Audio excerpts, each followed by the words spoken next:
మీరు సరే ఆయనతో ఉన్నారు. నెక్స్ట్ తరం కార్టూనిస్టులు తయారు చేయాలన్న ఆలోచన అది జరిగిందా సార్ అక్కడ? ఆయనకు ఎప్పుడూ ఉంటుందండి, ఉంటుంది. కానీ దురదృష్టవశాత్తు మొత్తం భారతదేశంలో ఇంగ్లాండ్ లాంటి, అమెరికా లాంటి కంట్రీస్ తీసుకున్నా కూడా పొలిటికల్ కార్టూన్స్ అంతరించిపోతున్నారు. డైనోసార్ ఉన్నప్పుడు డైనోసార్స్ లాగా ఉన్నారు, కానీ స్లోగా అంతరించిపోతున్నారు. వివిధ కారణాలు ఉంటాయి. ఇప్పుడు ఫ్రాన్స్లో వచ్చి నలుగురు పొలిటికల్ కార్టూనిస్టులను గన్స్ తీసుకొని చంపి పారేసి వెళ్ళారు కదండి. కత్తి మీద సాములాగా అయిపోయింది కార్టూనింగ్ అంటే. తర్వాత రెమ్యునరేషన్ ఇచ్చే ఏ పత్రిక ఉంది? ఈనాడు లాంటి పెద్ద పత్రికలు ఇవ్వగలవు. ఎడిటర్ కన్నా ఎక్కువ సాలరీస్, ఎడిటర్ల కన్నా ఎక్కువ అవకాశాలు అవన్నీ ఇచ్చి ఇవ్వగలం. కానీ మిగతా పత్రికలు ఇవ్వలేవు కదా. సముచిత గౌరవం కూడా దొరికిన సందర్భాలు తక్కువ అండి ఇతరేతర. అందు గురించి ఏమవుతుందంటే తగ్గుతున్నారు. అటు సమాజం కూడా బాగా సెన్సిటివ్ అయిపోతుంది. ఒకవైపు రెమ్యునరేషను, ఒకవైపు అవకాశాలు రావాలి. వేస్తున్న వాళ్ళు వేస్తున్నారు, స్ట్రగుల్ చేస్తున్నారు కదా. స్ట్రగుల్ చేయగలరు, అంతా చేయగలరు, కానీ భార్య పిల్లల్ని ఉపవాసం పడుకోబెట్టుకోలేరు. జీవితం కదా. ఇదంతా ఉంటుంది. అంటే నేను అంటుంది, ఒక పొలిటీషియన్స్ ఈ భూమిలో మనకు ఉన్నంతకాలం పొలిటీషియన్లు ఉంటారు, ఈ భూమి ఉన్నంతకాలం పత్రికలు ఉంటాయి. దాని మీద కార్టూన్లు వేసే పొలిటికల్ కార్టూనిస్టులు తగ్గిపోయే పరిస్థితిలోకి మనం వచ్చేసి లేవు. తర్వాత మనం వేసిన కార్టూన్ వాళ్ళు పాజిటివ్గా తీసుకున్న పరిస్థితి. ఎంకరేజ్మెంట్ లేదండి. ఎంకరేజ్మెంట్ ఉంటే ఏది కూడా అభివృద్ధి అవుతుంది. ఎంకరేజ్మెంట్ ఉండాలి. ఇప్పుడు అంతా ఇంజనీరింగ్ అని ఎందుకు వెళ్తున్నారు తల్లిదండ్రులు పిల్లలను? ఎట్లాగన్నా వాడిని ఇంజనీర్ చేయాలి, వాడిని కంప్యూటర్ ఇంజనీర్ చేయాలని అవసరం. అది ఎక్కువ సాలరీ వస్తుంది, బాగా బతుకుతాడు పిల్లవాడని. ఎక్కువ సాలరీ వస్తుంది, బాగా బతుకుతాడు, మంచి అవకాశం ఉంటుంది, కీర్తి ప్రతిష్టలు కూడా వస్తాయి అనే గ్యారంటీ ఏముంటుంది? ఇప్పుడు ఎంతమంది ఉద్యోగస్తులు ఉండొచ్చు, పెద్ద పెద్ద జీతాలు ఉండొచ్చు. ఇప్పుడు మిమ్మల్ని వచ్చి మేము శ్రీధర్ గారు అనగానే 40 జనం గుర్తుపెట్టుకోవటము, లేకపోతే మేము అలాంటి వాళ్ళకి ఇంటర్వ్యూ చేయటము కార్టూన్ వల్లే కదా. ఖచ్చితంగా. లేకపోతే ఏమిటి అడ్రస్ కేర్ ఆఫ్ కార్టూన్ ఏమిటి? అందు గురించి తగ్గిపోతున్నారండి. అక్కడ ఎంకరేజ్మెంట్ లేదు. వీళ్ళల్లో కూడా ఇప్పుడు ఒకసారి టెస్టులు పెట్టామండి.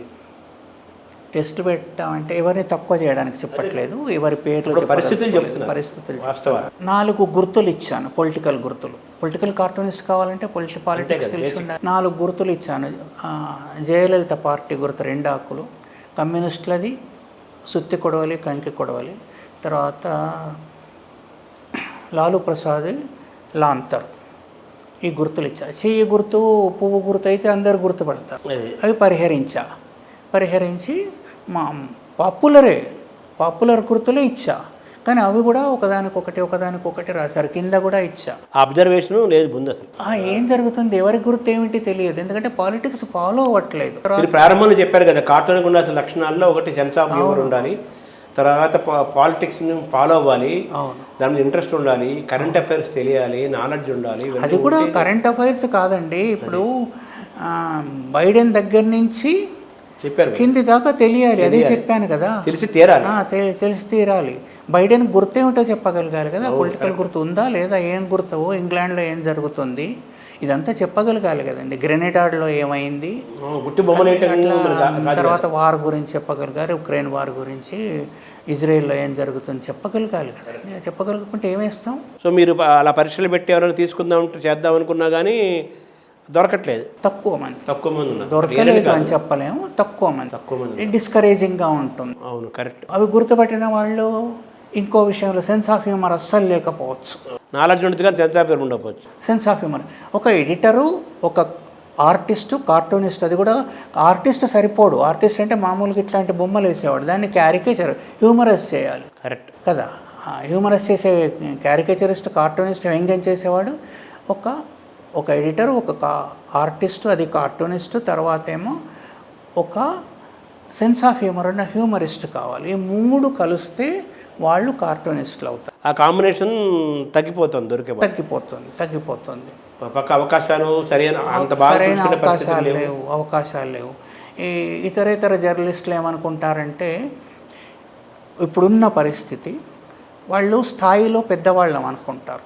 కార్టూనిస్టుల కన్నా, ఆర్టిస్టుల కన్నా, ఒక గీత గీయలేని వాళ్ళు కూడా, ఎడిటర్లు కూడా అట్లాగే అనుకుంటారు. బాగా చెప్పి మంచి మాట చెప్పారు. కేవలం కళ కాదు ఇది, కళ ఒక్కటి ఉంటే సరిపోదు, కాదు చాలా ఒకటి ఉండాలి. కాదు ఒకటి కాదు చాలా ఉండాలి.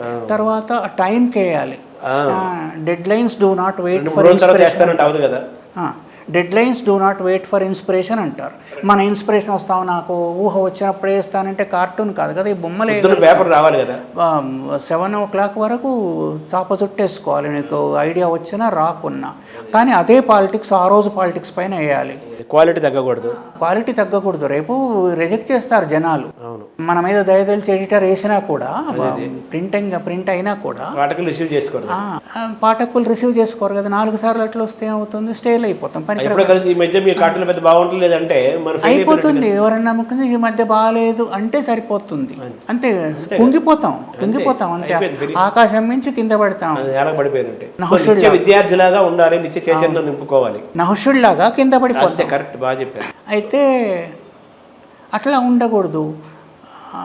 రోజు స్ట్రగులు. మొదటి రోజున ఎంత పని చేశామో లాస్ట్ రోజున కూడా, రిటైర్ అయిన రోజున కూడా అంతే పని చేయాల్సి ఉంటుంది.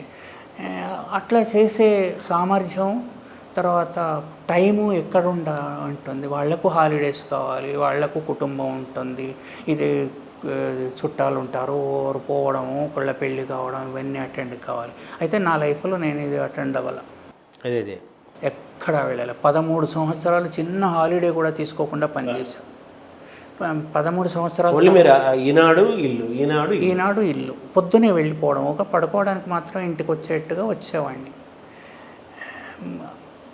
అందరూ చేస్తున్న వాళ్ళు, నిలబడ్డ వాళ్ళు అందరూ అట్లాగే ఉన్నారు. అంటే ఈ డెడ్ లైన్ స్ట్రైన్ ఎప్పుడు, ప్రెజర్ ఎప్పుడు అనుభవించలేదా మీరు? ఉంటుంది, కొంచెం కాదు, అనుభవిస్తే తెలుస్తుంది.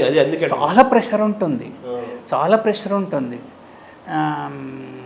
వేయాలి అక్కడ హోల్ చేసి పెట్టుకొని కూర్చుంటారు వాళ్ళు, పేజ్ మేకప్ వాళ్ళు.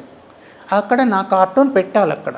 ఇది సంగతి కిందదైతేనేమో ఎప్పుడూ వస్తుంది రోజు, అది నా స్థలమే. అయినా కార్టూనిస్ట్ అనుకోండి, నా అనేది అక్కడ తీసేసి, అదేదో చెప్తారు కదా, నువ్వు చచ్చిపోయినాక రా, నేను చచ్చిపోయినాక రా, అది పక్కన పెడదాం. నేను అనేది కార్టూనిస్ట్కి అక్కడ స్థలం ఉంటుంది, దాన్ని నింపేయాలి, అది బాధ్యత. తర్వాత ఈ ప్రెషరు, రేపేమవుతుంది, ఎవరు దాన్ని తీసి పక్కన పెడతారు, స్టేల్ అవుతుందా, నిలబడుతుందా లేదా, నవ్వుతారా లేదా, ఇవన్నీ ఉంటాయి కదా. అవన్నీ ప్రెషర్, కొంచెం ప్రెషర్ కాదు.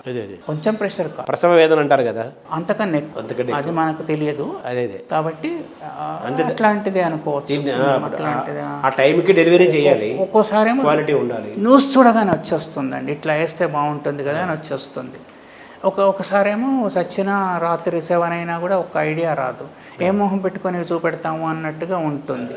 సార్, తర్వాత అడగాలనుకుంది, ఈ మీరు కార్టూన్లు, పొలిటికల్ కార్టూనిస్టులు తగ్గిపోతున్నారు, చాలామంది రావట్లేదు, దానికి కారణాలు ఏంటంటే ఇవన్నీ చెప్పుకుంటూ వచ్చారు. తర్వాత కార్టూన్లు వేసినప్పుడు దాన్ని ఎవరు పొలిటీషియన్ల మీద వేసినా, ఎవరి మీద వేసినా కానీ దాన్ని పాజిటివ్గా తీసుకునే లక్షణం వాళ్ళకు ఉండాలి కదా. తప్పకుండా. సో మీ ఇన్ని వేల కార్టూన్ల ప్రయాణంలో ఇటువంటి బెటర్ ఎక్స్పీరియన్స్ అనకపోయినా కానీ మీ మీద ఆగ్రహం చేసిన సందర్భాలు కూడా మీరు ఎదుర్కొని ఉంటారు కదా. చాలా ఉన్నాయండి, కేసులు ఉన్నాయి. నేను వచ్చేదాకా కూడా కేసులు ఉన్నట్టున్నాయి. కేసులు పెట్టిన వాళ్ళు కేసులు పెట్టారు, బెదిరించిన వాళ్ళు బెదిరించారు. నేను సారా ఉద్యమం చేసినప్పుడు 240 కార్టూన్స్ వేసాను. 240 వేసాను అనేది నథింగ్ అనుకోండి. అయితే అయితే అప్పుడు బెదిరించిన వాళ్ళు ఉన్నారు, పోలీసులపైన వేసినప్పుడు పోలీసులు బెదిరించిన వాళ్ళు ఉన్నారు, డైరెక్ట్ పొలిటీషియన్స్ వాళ్ళు కేసు పెట్టిన వాళ్ళు ఉన్నారు. పోలీసు సే మామూలు క్యాసం చేయని అంటే తెలుగులో చెప్పాలంటే ఇది పోలీసులతో వ్యవహారం ఏమనుకుంటున్నావు అని కూడా చెప్పారు. ఏం చేస్తారు పోలీసులు ఇల్లీగల్గా ఏం చేయలేరు కదా. సీట్లో కూర్చున్నంతసేపు వాడు ఆ డ్రెస్ ఉప్పేసి వచ్చిన తర్వాత ఏమన్నా చేయగలడు, కానీ చేసినా కూడా ఉద్యోగం పోతుంది. నిజానికి లీగల్గా ఎవరూ ఏమీ చేయలేరు. ప్రైమ్ మినిస్టర్ దగ్గర నుంచి పోలీస్ కానిస్టేబుల్ దాకా ఇల్లీగల్గా మనల్ని ఏమీ అనలేరు. అయితే జర్నలిస్టులకు ఎక్కువ అధికారాలు ఏముండవు, అందరు భ్రమపడతారు. మేము జర్నలిస్టులం, మేము ప్రెస్ అని పెట్టుకు తిరుగుతారు. ఏం ఉండదు. కామన్ మ్యాన్కు, రోడ్డు మీద ఉన్న కామన్ మ్యాన్కి ఎలాంటి అధికారాలు ఉంటాయో మనకు అధికారాలు అవే ఉంటాయి. కనుక ఆ హద్దుల్లో కార్టూన్లు వేయాలి, ఎడిటోరియల్స్ రాయాలి, ఆర్టికల్స్ రాయాలి, న్యూస్ స్టోరీస్ రాయాలి కదా.